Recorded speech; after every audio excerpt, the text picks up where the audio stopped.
Halo ibu-ibu, pernah nggak sih kalian capek-capek pompa ASI? Udah kayak gitu, ASInya bau tengik, kayak bau minyak goreng yang udah 2 kali dipakai. Nah itu kira-kira kenapa? Yuk simak video berikut ini sampai habis. Halo, selamat datang di Kriwil Life, ngobrolin kesehatan bareng aku Bidan Kriwil. Hari ini aku mau bahas soal ASI yang berbau tengik. Ini kasusnya adalah ASI perah. Jadi buat kalian mau ASI perah, silahkan simak video ini sampai habis. Tapi sebelumnya jangan lupa klik dulu tombol subscribe-nya dan nyalakan lonceng notifikasi supaya nggak ketinggalan video terbaru dari aku. Nah, pernah nggak sih kalian memerah ASI, lalu ASInya berubah menjadi tengik, terus rasanya juga sedikit berubah menjadi asam? Nah, ini sebenarnya terjadi karena di dalam ASI itu ada yang namanya enzim lipase. Enzim ini sebenarnya tugasnya baik karena enzim ini membantu supaya bayi bisa mencerna lemak yang ada di dalam ASI. Tapi kalau misalnya ASInya disimpan kelamaan, si lipase ini juga akan bekerja sehingga akhirnya mengubah ASI perah menjadi baunya lebih tengik dan kadang-kadang rasanya juga berubah menjadi sedikit lebih asam. Nah, biasanya tanda-tanda ASI yang tinggi lipasenya itu adalah setelah disimpan beberapa lama, baunya itu berubah menjadi lebih tengik. Rasanya cenderung asam dan metalik, jadi kayak sabun gitu ya. Tapi dari segi warna tidak ada yang mencurigakan.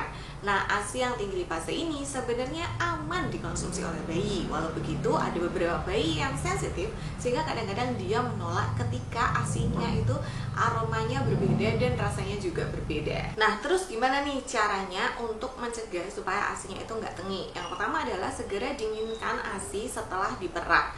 Jadi ASI maksimal disimpan di suhu ruang itu selama 4 jam, nggak boleh lebih.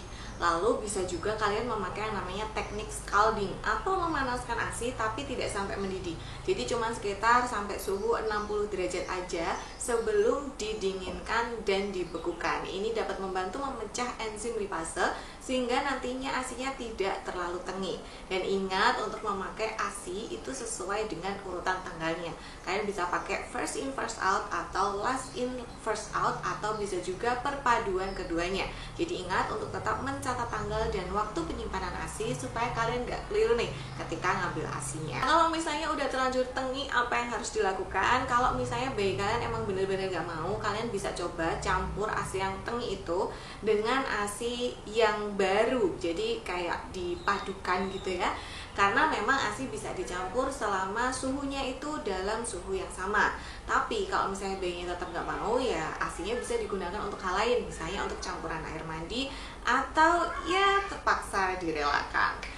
Walau begitu, kalian udah hebat banget, udah pompa ASI walaupun ASInya tengik ya. Kalian bisa coba cara scalding untuk mencegah supaya ASI berikutnya nggak tengik lagi. Tetap semangat memompa karena ingat, ASI adalah investasi pertama sebagai tanda cinta yang bisa kita berikan pada bayi kita. Terima kasih sudah menonton video kali ini, semoga bermanfaat dan ingat, ASI tengik belum tentu berbahaya. Sampai jumpa di video selanjutnya. Bye.